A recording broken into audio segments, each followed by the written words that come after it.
Muito bom, caríssimos e caríssimas! Uma alegria enorme estar com vocês, me apresentar para aqueles que eventualmente não me conhecem. Meu nome é Omar, professor Omar, sou juiz federal há 23 anos aqui em São Paulo, sou ex-procurador do INSS, também sou mestre em Direito Previdenciário pela PUC aqui de São Paulo e o melhor de tudo, na hora da apresentação a gente tem que falar bem de si mesmo, sou corintiano, dá um diferencial ético pelo menos, legal? Bom, gosto muito de previdência, trabalho com previdência social, acho que desde que me conheço por gente, especificamente no concurso, dou aula em concursos para cursos preparatórios de concursos públicos há muitos anos.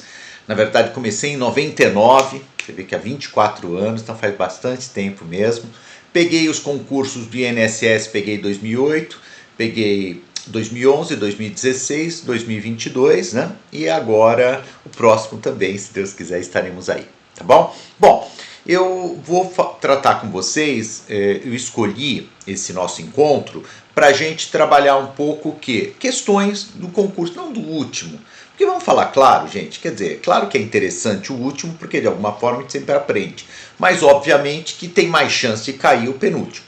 E o penúltimo é 2016, razão pela qual eu escolhi algumas questões, não todas, claro, porque esse nosso encontro é mais rápido, mas eu escolhi algumas questões que eu achei mais adequadas do concurso CESP-SEBRASP 2016 para trazer para vocês. Olha, uma coisa legal de a gente, tudo bem, a gente tem um pouquinho mais de idade e tem os seus males, todo mundo sabe, mas uma coisa legal da vida, quando a gente tem um pouquinho mais de idade, você vai percebendo algumas coisas com a perspectiva do tempo. E uma delas é que as provas da CESP-SEBRASP, que na verdade 2008, 2016, 2022, elas têm uma unidade muito grande. Elas são muito parecidas. Não em temas claros, o que não cai, é sempre por isso que eu peguei 2016, não 2022, ela muda, né? Ela vai alternando. Mas o nível das questões está muito próximo. É diferente até de outros concursos, que houve uma elevação do nível das questões. Aqui não. Aqui o nível é alto, é razoável, mas ele se mantém. Legal? Então é importante aqui a gente trabalhar essas questões. Espero que você goste, que seja útil aqui para você. Eu vou fazer comentário da questão e sempre fazendo alguma colocação de algo que seja, na minha opinião, importante aqui para o concurso, eventualmente, para a matéria. Legal? Então uma boa aula e vamos lá, não há tempo a perder. Gente, vamos começar aqui, peraí, deixa eu ir aqui nos slides, né? Olha, INSS 2016, CESP-SEBRASP, no que se refere à Seguridade Social no Brasil. Seguridade Social no Brasil, julgue o item seguinte.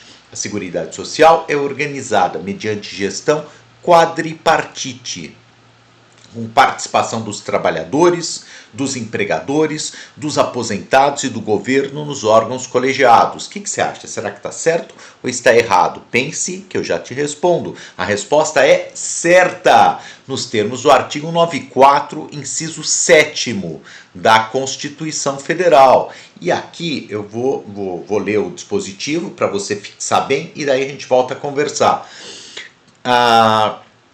Um dos princípios objetivos da Seguridade Social é o seu caráter democrático, descentralizado da administração, mediante gestão quadripartite com participação dos trabalhadores, dos empregadores, dos aposentados e do governo nos órgãos colegiados. Almar, o que você quer falar desse tema? Olha, esse é um dos temas que mais caem em concursos públicos de previdência social. Disparado, gente. Como te falei, faz tempo que eu estou nessa.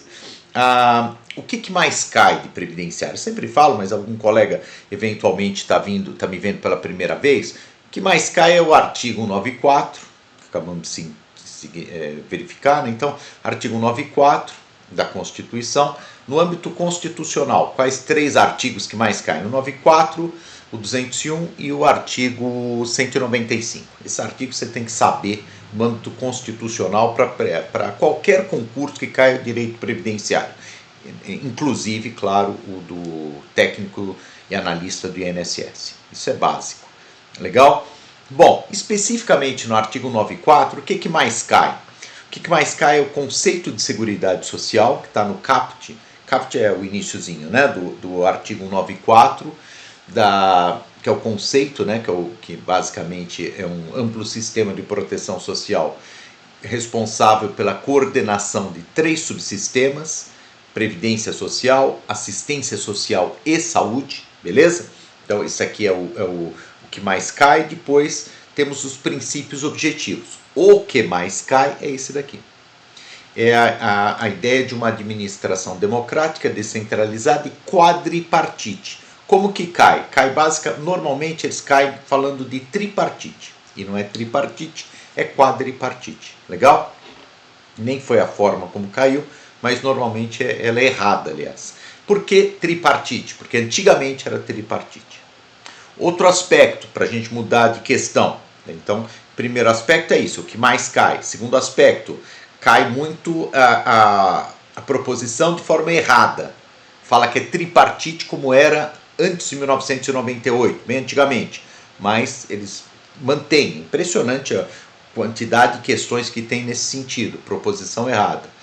Além disso, você tem um outro aspecto que faz a gente confundir também com tripartite, que é a contribuição tríplice. O sistema tríplice de contribuição, de financiamento da Seguridade Social. Tradicionalmente, a Previdência Social ela é tríplice em que sentido? Quem é que financia? Quem é que põe dinheiro na Previdência? Trabalhador, empregador / empresa e governo. Sempre.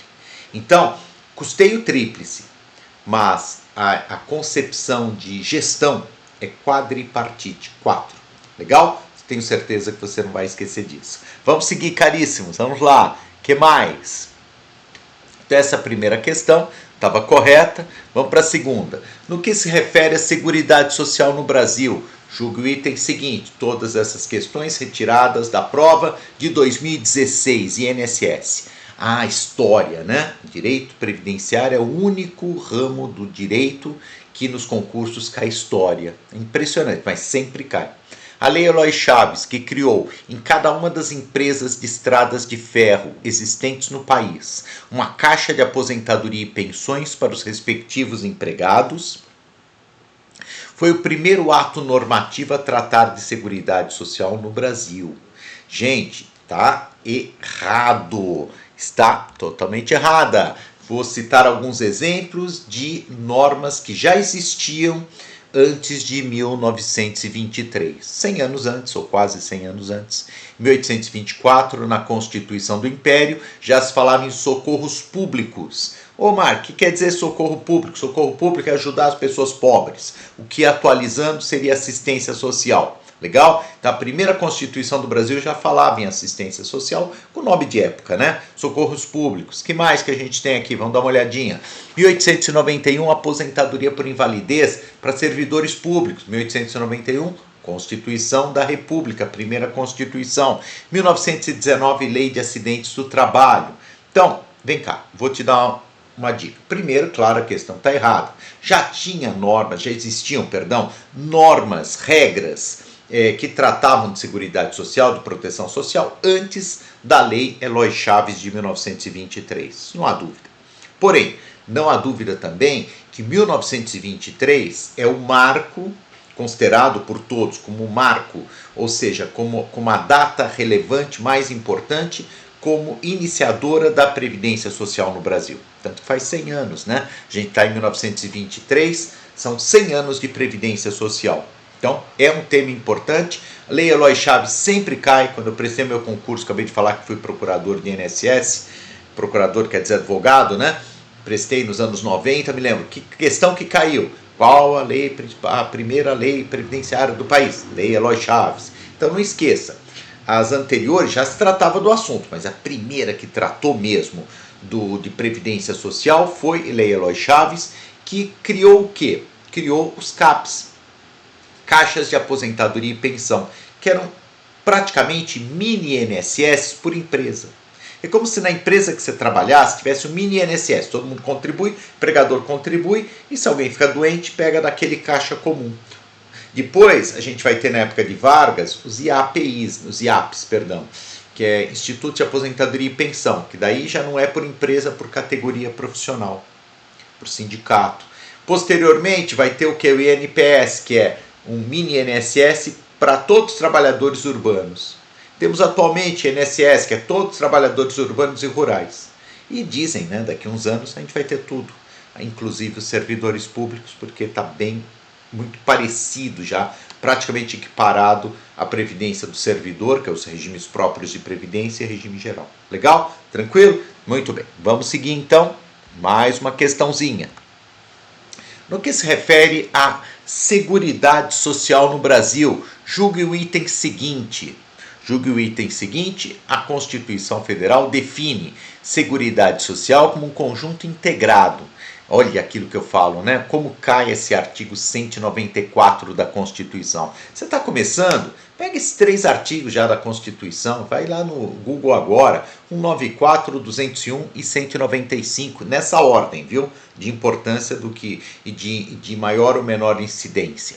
A Constituição Federal define Seguridade Social, não confunde Seguridade com Previdência. Seguridade Social como um conjunto integrado de ações, de iniciativa dos poderes públicos e da sociedade, destinados a assegurar direitos relativos à saúde, à previdência e assistência social. Nem preciso falar, né, gente? Está corretíssima nos termos do caput do artigo 194 da Constituição, que fala: a Seguridade Social compreende um conjunto integrado de ações de iniciativa dos poderes públicos e da sociedade, destinados a assegurar os direitos relativos à saúde, à previdência e à assistência social. Vem cá. Quando eu penso em seguridade social, eu penso no gênero. Quando eu penso em previdência, eu penso na espécie. Seguridade, proteção. Proteção social, com 3 cabeças, 3 braços, 3 espécies: previdência social, assistência social e saúde. Previdência social, sistema de seguro. Pagou, tem direito, não pagou, não tem direito. Nós importamos o modelo alemão. Modelo alemão bismarckiano. Seguro, tem que pagar. Ah, eu não quero pagar, Omar. Não quer pagar, não vai levar também. É assim. Por mais duro que pareça, viu? E é. Eu trabalho com isso há muitos anos, posso falar para vocês. Eu vejo pessoas todo dia que eu olho e falo: meu Deus, essa pessoa precisava muito. Vai levar o benefício previdenciário? Não. Se ela for pobre, poderá receber o benefício assistencial, mas previdenciário não. E assistência social? Aí é exclusivamente para pessoas carentes, pessoas pobres, pessoas hipossuficientes economicamente. É isso que a Constituição fala no seu artigo 203, quando fala que a assistência social será devida àquele que dela necessitar. É isso.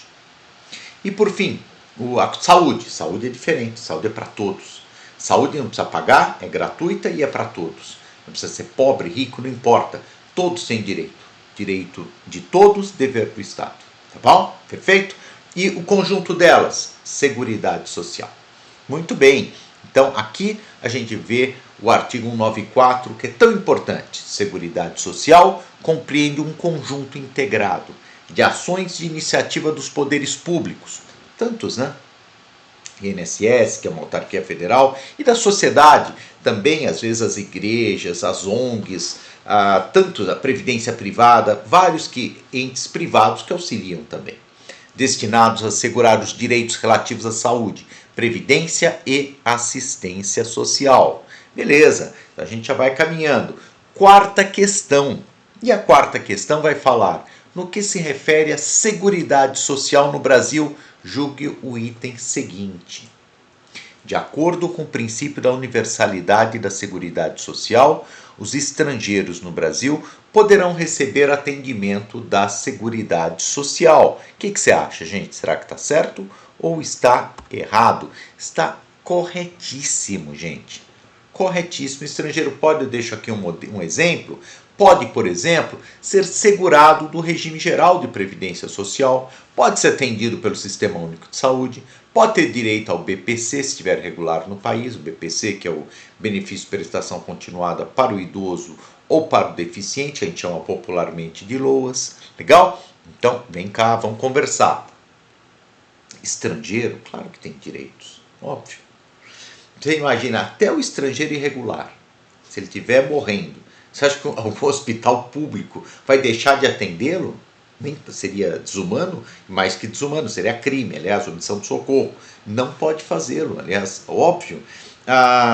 os estrangeiros no Brasil, o Supremo Tribunal Federal já pacificou essa questão, eles têm direito, inclusive, se estiverem daí regularmente residentes no país. Mas pode ser qualquer estrangeiro. Então, estrangeiro que atender os demais requisitos legais, por exemplo, idade superior a 65 anos, ou for uma pessoa deficiente e, nos dois casos, for uma pessoa pobre, ela tem direito ao BPC, um salário mínimo por mês, ao que a gente chama popularmente de LOAS, né? Que é o benefício de prestação continuada. Além disso, quantos estrangeiros que não pagam a Previdência? Claro, está cheio de estrangeiro que está aqui regularmente trabalhando, pagando a Previdência Social. Portanto, seja Previdência, seja saúde, seja assistência social, tem direito? Claro que tem direito, tá bom? Não tem como errar, não tem como errar essa questão, tenho certeza que você não erraria. Vamos seguir. Com base no disposto na Lei 8.213 de 91, com base no disposto na Lei 8.213 de 91, essa lei aqui é a principal lei, né, gente? Dá umas dicas aí para estudar. Faz isso quando você está começando. Eu sei que a maioria, talvez, que vai nos assistir já tem um certo... Já estudou, às vezes, para outro concurso. Não importa. Então, não vai ser para você que eu vou estar dirigindo. Mas, eventualmente, pode te ajudar. A dica é Constituição sempre, né? Os 3 artigos. Depois, você fala, o que eu estudo, Mário? Eu estou perdido em previdenciário. Decreto 3048 de 99, e se você conseguir, é IN 128 de 2022. Mas o principal, não vou te falar claro, vai estudar tudo que está no edital, mas aquele para começar, aquele que abarca tudo, praticamente tudo, se não for tudo, é quase tudo. Decreto 3048 de 99, atualizadinho. Como é que eu sei que é atualizadinho? Você põe lá compilado, né? Você põe no Google, né, Decreto 3.048/99, já aparece, você clica nele, depois põe compilado, clica lá no compilado, daí já vem o atualizadinho, porque esses temas, eles obviamente foram muito alterados ao longo da vida, ao longo do tempo, tá bom? Então você põe, daí você estuda, tem mais ou menos um artigo por dia, eu acho que é 360 e poucos artigos, mas assim, é quase que um por dia. Até o próximo concurso, eu falei isso no último concurso, pouca gente acreditou e deu exatamente. Mas enfim, é mais ou menos isso. A gente está esperando o próximo concurso para 2024. Alguns falam para esse ano, pessoalmente eu não acredito. 2024, segundo semestre. Então, começa a estudar agora, um artiguinho por dia. Principalmente o que? Decreto 3048. Porém, a Lei 8.213, ela é relevante? Relevantíssima, importantíssima, tá bom? Então, não deixe de estudar também a Lei 8.213. Porém, cuidado, porque ela está desatualizada em alguns artigos. Por isso que eu cito o decreto. Fala, por que você não fala da lei? Porque a lei está desatualizada e você não tem obrigação de saber. Você vai se perder às vezes. Agora, no decreto não. O decreto está vírgula por vírgula atualizado. Se você lê o decreto, mesmo a IN 128, mas a IN 128 tem coisas que não caem, esse é o problema. Está no edital, eu sei, mas não cai. Então, o decreto é aquele que abrange melhor o teu estudo. Legal? Fica essa dica aqui para você e vamos seguir. Com base na Lei 8.213 de 91, que é a Lei de Benefícios da Previdência Social, julgue o item a seguir acerca dos segurados do regime geral de Previdência Social. Gente, segurado cai muito. 6 modalidades de segurados do regime geral de Previdência Social. Não tenha dúvidas que cai bastante. Legal? Bom, o que a gente vai ter aqui? Vamos lá. Pastor evangélico que atue exclusivamente sua atividade religiosa é considerado segurado facultativo do RGPS. Você sabe que RGPS é Regime Geral de Previdência Social. Gente, pelo amor de Deus, né? Está errado. Claro que está errado, vamos ver por quê. Aqui no decreto 3.048 de 99, que é o regulamento da Previdência, fala assim no seu artigo 9º, são segurados obrigatórios, não facultativos, obrigatórios da Previdência Social as seguintes pessoas físicas, entre as quais 5, como contribuinte individual, como segurado individual, o ministro de confissão religiosa e o membro de instituto de vida consagrada, de congregação ou de ordem religiosa. Vem cá, vou te explicar. A ideia é a seguinte, você tem 6 tipos de segurados. Veja, a gente está falando de seguro, não é? A Previdência Social no Brasil, a gente adotou o modelo alemão. O modelo alemão é seguro. Seguro tem que pagar, claro, se não pagar, não tem direito. Qualquer seguro tem o quê? Segurados, obviamente. Então, esses segurados são pessoas que contribuem. Como o mercado de trabalho é muito distinto, obviamente, no Brasil, em qualquer lugar do mundo, o legislador ele previu 6 tipos de segurados. Segurado empregado, por exemplo, o CLT, segurado empregado doméstico, todos nós conhecemos também, segurado avulso, o que é avulso? Portuário, aquele que trabalha com intermediação do órgão gestor de mão de obra, então avulso. Depois, segurado individual, individual é o autônomo, empresário, o equiparado, parecido com autônomo, que é o caso do religioso, que já vou falar. Segurado especial, pequeno trabalhador rural, pescador artesanal. E, por fim, segurado facultativo. Facultativo, gente, é aquele que não recebe salário.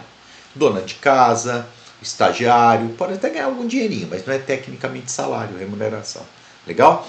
Então, como é que fica a situação da pessoa religiosa? Obviamente, daquela liderança religiosa. Pode ser um padre, uma freira, um rabino, um pastor, não importa. Ele é segurado obrigatório. Ele tem que contribuir. Por quê, gente? Porque ele amanhã ele vai ter que aposentar, claro.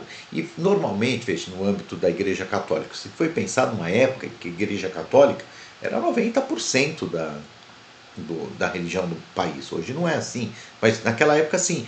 Então eles pensavam assim, puxa, um padre, uma freira não vai casar, não vai ter alguém para cuidar deles na velhice. Porque hoje é assim, você tem uma família, não que eles não tenham tecnicamente uma família, mas você entendeu, claro, o que eu quis dizer. Não vai casar, não vai ter um filho e tal, então ele tem que aposentar, porque ele precisa de um sustento. Claro que hoje isso perdeu um pouco, porque outras religiões, às vezes pessoas casam, né?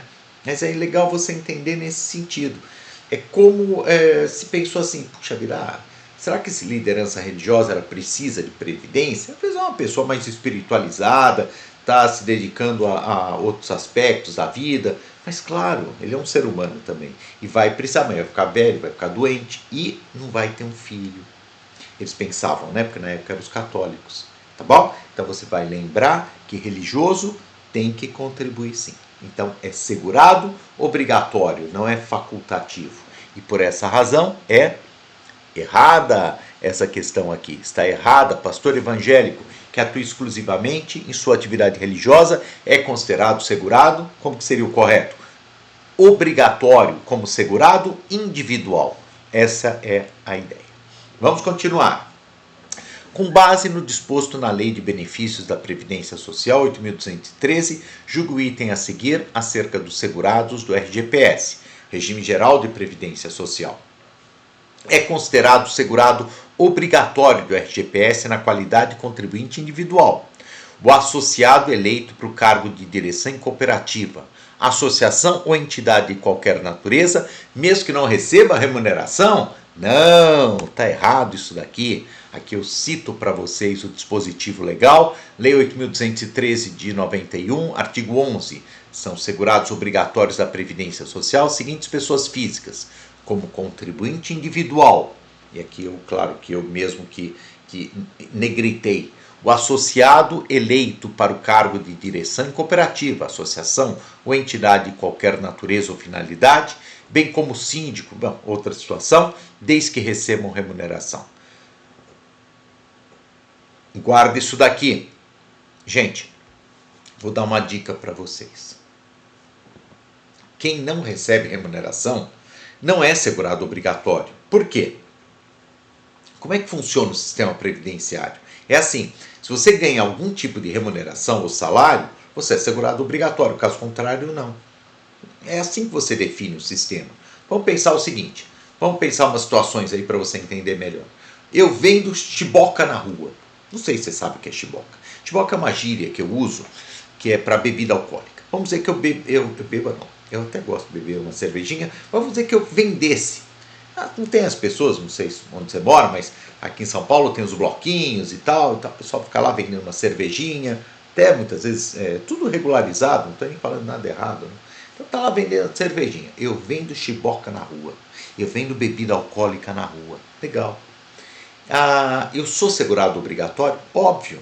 Claro que sim. Eu estou ganhando dinheiro licitamente. Se eu ganhar dinheiro licitamente e não for servidor público com regime próprio de previdência, eu sou segurado obrigatório. É assim que funciona. Guarda isso. Omar, mas talvez ele não pague. Bom, pagar ou não pagar, isso é outra coisa.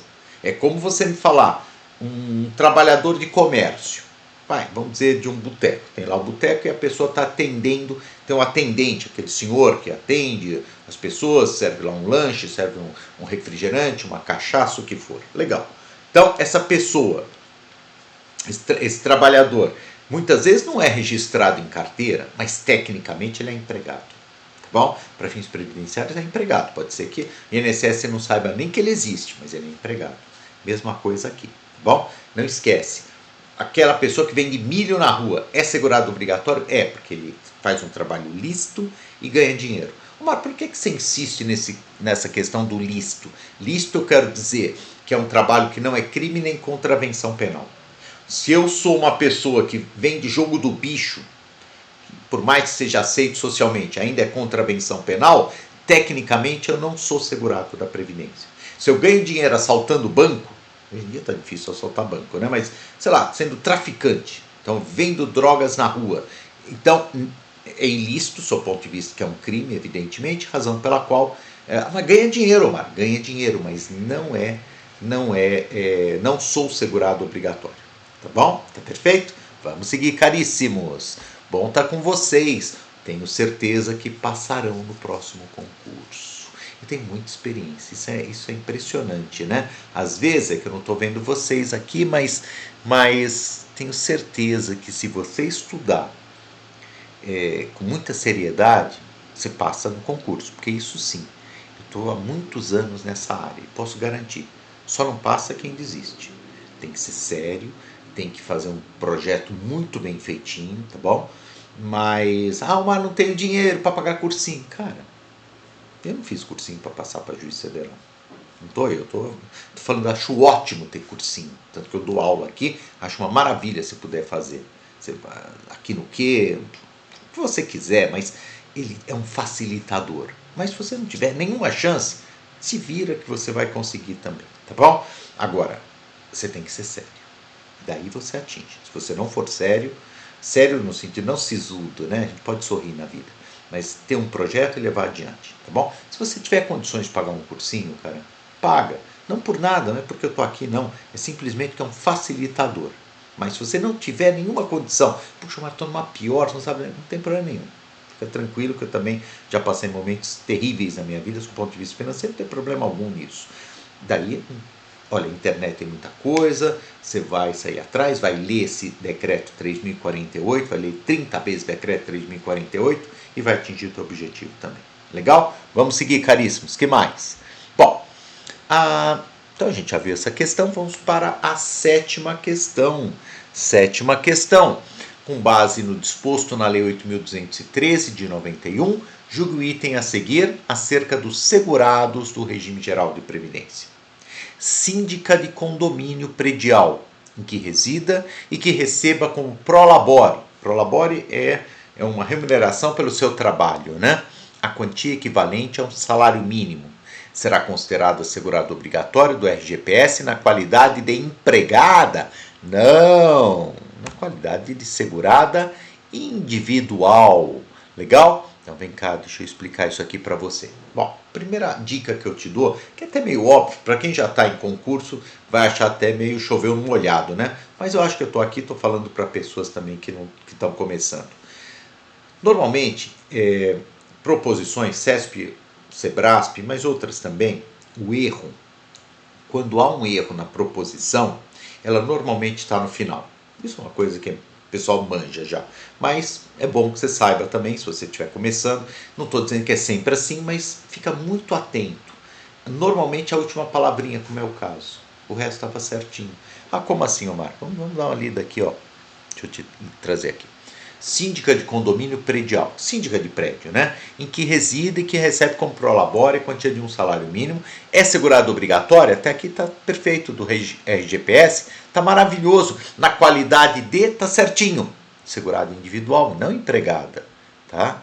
Então, seria um equivalente a um autônomo, que não é empregado. Até nessa concepção que é seletista, vai de empregado, não é. Eu sei que tem condômino que trata o síndico como se fosse empregado, mas isso está errado, né? Em todos os sentidos. Então, não esqueça, síndico de condomínio, ele terá duas possibilidades.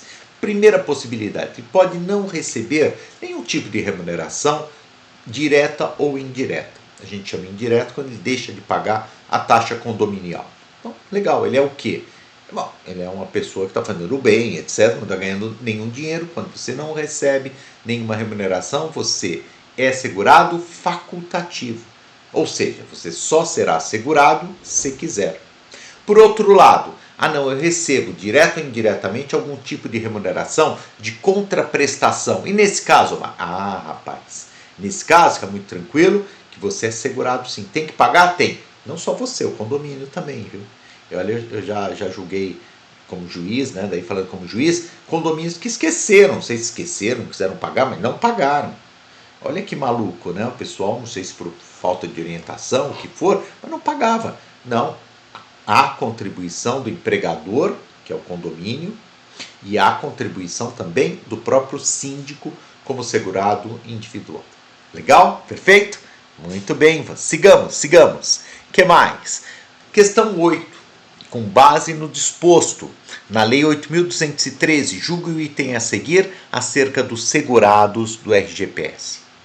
O pescador que exerce essa atividade como principal meio de vida é considerado segurado especial, mesmo que tenha empregados permanentes. Não, está errada. E aqui eu trago para vocês o artigo 195, parágrafo 8º da Constituição Federal, que na verdade que traz a definição do que é, no âmbito constitucional, de quem é o segurado especial. Vou ler aqui, depois a gente já explica. O produtor, o parceiro, o meeiro e o arrendatário rurais, e o pescador artesanal, bem como os respectivos cônjuges, que exerçam suas atividades em regime de economia familiar, sem empregados permanentes, contribuirão para a Seguridade Social mediante a aplicação de uma alíquota sobre o resultado da comercialização da produção e farão jus aos benefícios nos termos da lei. Esse daqui, gente, olha que interessante, sem empregados permanentes. Você está vendo o que está escrito no texto constitucional. E aí a questão, como é que era mesmo, Omar? Era assim, o pescador que exerce sua atividade como principal meio de vida é considerado segurado especial, mesmo que tenha empregados permanentes. Não. Vamos aproveitar para falar um pouquinho de segurado especial? Quem que é o segurado especial, gente? A ideia era assim, a previdência é um seguro, o seguro tem que pagar. Para você pagar, você tem que ter dinheiro. E daí havia milhões e milhões e milhões, na época eram 5 milhões, de trabalhadores rurais, que eu não estou falando fazendeiro, não, daquele que é produtor rural, pessoa física, não. Estou falando daquele pequenininho, aquele que é roceiro, pescador artesanal, o pessoal do norte do país, que são os extrativistas vegetais, seringueiro, por exemplo. E aí? Como é que eu ia conseguir que essas pessoas, esses trabalhadores, coubessem na Previdência? Porque eles têm pouca capacidade contributiva, eles têm pouco dinheiro. E se tivessem que pagar todo mês, como é que uma pequena pessoa que tem uma pequena roça, como é que ele vai pagar? Mal ele consegue sustentar a família. E em 1988 se bolou, deve ter sido um corintiano, deve ter sido, não sei quem foi, mas deve ter sido corintiano, né? Corintianos, eles têm essas ideias boas. Ele chegou e bolou a ideia do segurado especial. Sensacional. Que é o que eu acabei de ler para você. Que essa pessoa, aquele pequenininho, trabalha em regime de economia familiar, ele só paga a contribuição previdenciária, contribuição para o INSS, quando ele vende a produção rural, porque daí ele faz dinheiro. Se ele tiver um mês, por exemplo, ele não recebe, ele continua segurado. É um segurado diferente, né? Porque é o segurado que paga de vez em quando. Por isso que chama especial. Por isso chama de segurado especial. O que quer dizer a palavrinha especial? Não é verdade? Especial, gente, até no futebol é muito comum, né? Você fala um time especial, você lembra o Corinthians, independente do time que você gostar. Você lembra que é um time diferenciado. Então, o especial sempre dá a ideia de algo diferenciado, VIP, né? Aquela coisa um pouco diferenciada. Igual na Previdência, sempre assim, aposentadoria especial. Aposentadoria diferente daquela pessoa que trabalha com insalubridade. Ah, o segurado especial. Segurado diferente, ele contribui de forma diferente. Legal? Por quê? Porque ele tem uma menor capacidade contributiva. Bom, sigamos, caríssimos. Que mais? Então, uma característica, né? Não pode ter empregado permanente. Até porque se eu falei que ele é pequenininho, vai ter empregado permanente? Não tem sentido, aí ele seria fazendeiro, né? Nona questão. Com relação ao segurado especial, que a gente acabou de falar, e ao segurado facultativo. Julgue o próximo item à luz do decreto 3048 de 99. Situação hipotética. Maria, com 22 anos de idade, Maria jovem, né, recebe uma bolsa de estudos para se dedicar em tempo integral ao trabalho de pesquisa, não possuindo qualquer vinculação a regime de previdência. Nessa situação, Maria poderá filiar-se facultativamente ao RGPS. Pô, perfeito isso aqui, né, gente? Maravilha, corretíssima. Ela é bolsista, né, gente? Tem vários tipos de bolsistas. Tem aqui em São Paulo, tem a FAPESP, tem vários tipos, né, que são ligados a universidades. Vamos dar uma olhadinha aqui na legislação, a gente já vai fixando melhor. Artigo 11. Podem filiar-se facultativamente, entre outros. Inciso 8º. O bolsista que se dedica em tempo integral à pesquisa, curso de especialização, pós-graduação, mestrado ou doutorado no Brasil ou exterior, desde que não esteja vinculado a qualquer regime de previdência. Tranquilo, né? Então, bolsista, gente, bolsa, dá a ideia de ajuda de custo. Como o estagiário? Estagiário é o quê? É facultativo. Por quê? Mas ele recebe algum dinheiro. Mas não é salário. Não é contraprestação pelo trabalho que ele faz. É uma ajuda de custo para aprendizado. Mesma coisa o bolsista. Legal? Não vai esquecer mais. Bolsista, segurado facultativo. Beleza. O que mais? E 10ª questão. A respeito da inscrição e filiação. Esse tema é importante. Quando cai, as pessoas erram, né? A respeito da inscrição e da filiação dos segurados obrigatórios e facultativos na forma do decreto 3048 de 99. Julgue o item a seguir. Desde que presente os demais pressupostos da filiação, admite-se inscrição pós-mortem do segurado especial. Tá certo. Decreto 3048 de 99, no seu artigo 18, parágrafo 5º, presente os pressupostos de filiação, admite-se a inscrição pós-mortem do segurado especial. E aqui vale a pena a gente falar, nesse mesmo dispositivo legal, no seu artigo 5º, inciso B. Não será admitida a inscrição pós-mortem de segurado contribuinte individual e nem de segurado facultativo. Puxa, mas não entendi nada. Principalmente se você estiver começando, não entendeu. Fácil. O que é filiação? O que é inscrição? Em primeiro lugar. É assim. A filiação é relação jurídica. É ter direito. E independe do papel. Você tem direito, independe do papel. Mas para provar, você precisa do papel. Papel é documento. Papel a gente chama de inscrição. Portanto, filiação é ter direito. Inscrição, documento. Só para aproximação, para a gente chegando. Por exemplo, vou dar um exemplo assim que não tem nada a ver com previdenciário. Faz de conta que você que está me assistindo, e é possível, né, que algum caso, você, os seus pais, o que for, não foram casados, não são pessoas casadas. Vivem junto, como a gente fala. Vivem em união estável. Daí, 5, 10 anos, Deus nos livre, né? Mas pode acontecer, as pessoas se separam. Aí, você concorda que aquele que se separou vai falar, peraí, eu tenho direitos decorrentes dessa relação. Mas não tinha papel nenhum, não tinha documento. Eu sei que hoje em dia até pode ter algum documento na união estável. Mas vamos dizer, regra geral, às vezes não tem, a pessoa só morava junto. Então, ela tinha o direito, só não tinha o papel. Isso é filiação, é direito. E a inscrição? A inscrição é a parte documental da filiação. É quando você tem um documento. Vamos jogar isso para a Previdência Social. O que é a filiação?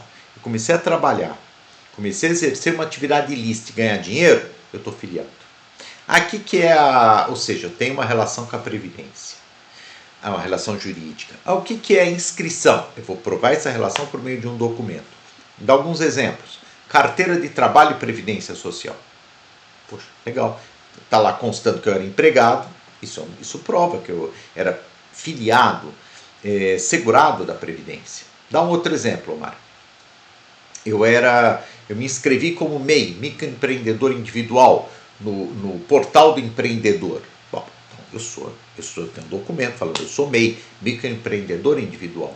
Outra hipótese, eu tenho o CNIS, que é aquele banco de dados da Previdência Social, Cadastro Nacional de Informações Sociais, CNIS, CNIS, banco de dados. Consta lá que eu trabalho, que eu ganhei tanto. Perfeito, ótimo. Da outra, que mais algum aspecto documental? Bom, daí tem vários, né? Mas, por exemplo, o meu RG perante a Previdência, que chama NIT, Número de Inscrição do Trabalhador. Então, tudo isso daqui são aspectos documentais. Falou em documento, eu estou falando do quê? Estou falando de inscrição. Falou em filiação, estou falando do direito que eu tenho, que nasce do trabalho lícito e remunerado. Nunca esqueça que tem que ser lícito, hein? Se for crime, não gera direitos previdenciários.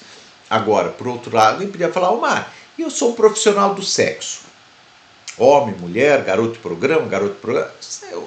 Eu sou segurado obrigatório? Me responde isso. Veja, então nunca confunde o lícito com aspectos morais, porque daí cada um de nós teria as suas visões religiosas, filosóficas da vida. Não é isso. O direito, ele olha a lei. Pela lei, prostituição no Brasil é crime? Não, não é. Em outros países, em alguns países é. No Brasil, não. Você ser rufião, que é o nome técnico da pessoa que explora o lenocínio, que explora a prostituição, esse sim, esse é crime. Legal? Pessoa explorador, né? Tem alguns nomes aí não muito adequados, mas enfim. Agora, prostituição. Omar, você é garoto de programa. Você cometeu algum crime? Não cometi crime nenhum, cara. Porque não é crime. O crime é que está na lei e não tem lei nesse sentido. E, tecnicamente, você ganha dinheiro, então, numa atividade ilícita, nesse aspecto jurídico, sim. Então, eu sou segurado obrigatório? Claro, segurado individual.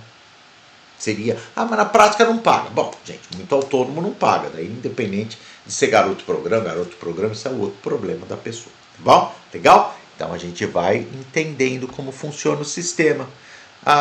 E agora a gente volta aqui. O que é esse negócio de inscrição após a morte? O defunto vai fazer inscrição, Marco? Que conversa é essa? Gente, o grande problema é que o Brasil vive na informalidade. Então as pessoas não se inscrevem na Previdência, não pagam e tal, não sei o quê. E depois, claro, quando morrem, daí fala, puxa vida, eu queria a pensão por morte. Claro, a pessoa mesmo, obviamente, está lá com Deus, uma boa, não quer saber de nada. Mas quem está vivo aqui fala, meu Deus, está faltando dinheiro, quero a pensão por morte. Então vou inscrever, já que a pessoa trabalhava, tudo, né? Era um Uber, por exemplo, era um advogado, um profissional liberal, eu quero inscrevê-lo pós-mortem, pagar alguma coisinha e já receber pelo resto da minha vida pensão por morte. Posso? Não pode. É isso que está dizendo aqui, ó. Você não pode ter a inscrição pós-mortem para receber pensão por morte de contribuinte individual, um profissional liberal, um autônomo, nem de segurado facultativo. Porém, segurado especial sim. Por que o segurado especial pode? Porque, gente, aqui a gente está falando da pessoa que está mais desprovida de capitalismo, de modernidade, que é aquela pessoa que está lá isolada muitas vezes, um índio. Sabia que um índio pode ser segurado especial? Um índio isolado. Então, poxa, ele não tinha informação. Aí, nesse caso, ele não fez de má fé, não fez nada, ele sabia que existia. Nesse caso, excepcionalmente, é possível inscrição pós-morte. Se provar que realmente trabalhou em regime de economia familiar, gera pensão por morte para os seus dependentes. Ok? Bom, vamos seguir. O que mais? Questão 11. Questão 11 vai falar assim. Julgue o item seguinte à luz do decreto 3.048/99 da Constituição. O indivíduo que, não sendo detentor de cargo efetivo, for nomeado para um cargo em comissão no âmbito da União, não será assegurado obrigatório do regime geral. Está errado, totalmente errado, né, gente? Vamos ler aqui o decreto 3.048 de 99, no seu artigo 9º, que fala assim: são segurados obrigatórios da Previdência Social as seguintes pessoas físicas, com empregado, o servidor da União, Estado, Distrito Federal, município, incluídos suas autarquias e fundações, ocupante exclusivamente de cargo em comissão, declarado em lei de livre nomeação e exoneração. Olha, toma muito cuidado, que às vezes a gente pensa naquela pessoa que é um cargo em comissão, cargo de confiança, né, como a gente fala, poxa, acho que ele é regime próprio, regime dos servidores. Não, a gente vai ficar lá pouquinho tempo. Pensa, o ministro de Estado, secretário de Estado, um assessor, são pessoas que às vezes estão lá, fica um mês lá e vai embora, como regime próprio. Ele fica no regime geral de previdência social.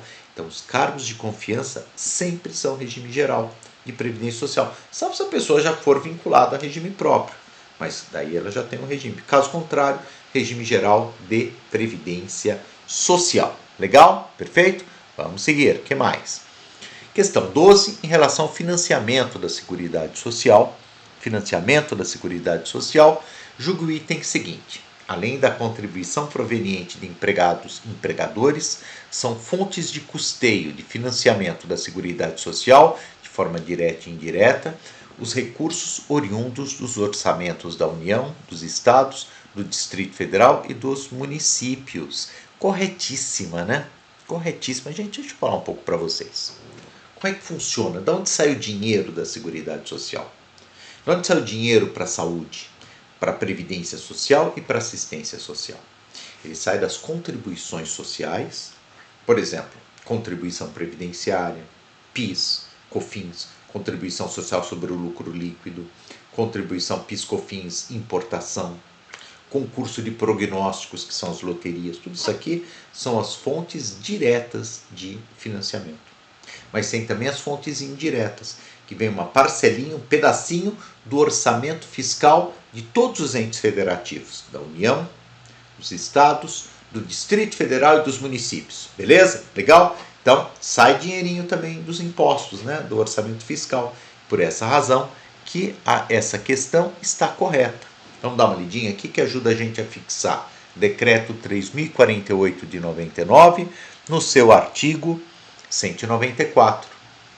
A Seguridade Social é financiada por toda a sociedade, de forma direta e indireta, mediante recursos provenientes dos orçamentos da União, dos Estados, do Distrito Federal e dos municípios e das contribuições sociais. Contribuições sociais, financiamento direto, forma direta, e orçamento da União, Estados, Distrito Federal e municípios, indireto. Legal?